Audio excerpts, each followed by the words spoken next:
Hey there, party people. It's your girl, Sean Sunflower, and I'm here to redo this chair that I had just redone a few years ago. Stay tuned.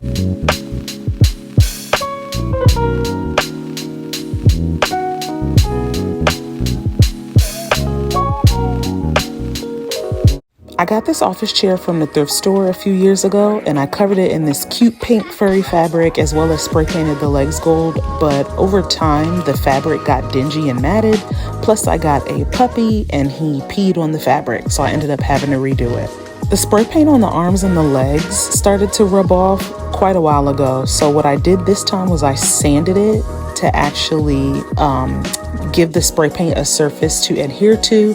And then after I sanded it, what I did was I took just a sponge and some warm water and I wiped the entire thing down so that way I could get rid of the sand particles.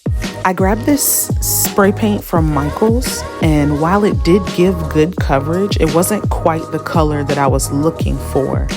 This is more of a gold plated color spray paint, whereas I was looking for a like antique old gold sort of color.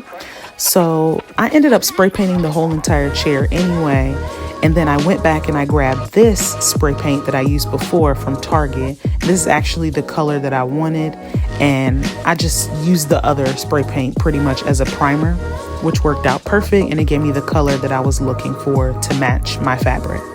When it comes to fabric, Joann's is definitely the plug, so I stopped by and I got this olive green stretchy velvet fabric. I love a velvet fabric. What is that, velvet? I was just in love with this color, and I wanted to make sure that the spray paint matched this olive green color to give the look that I was going for.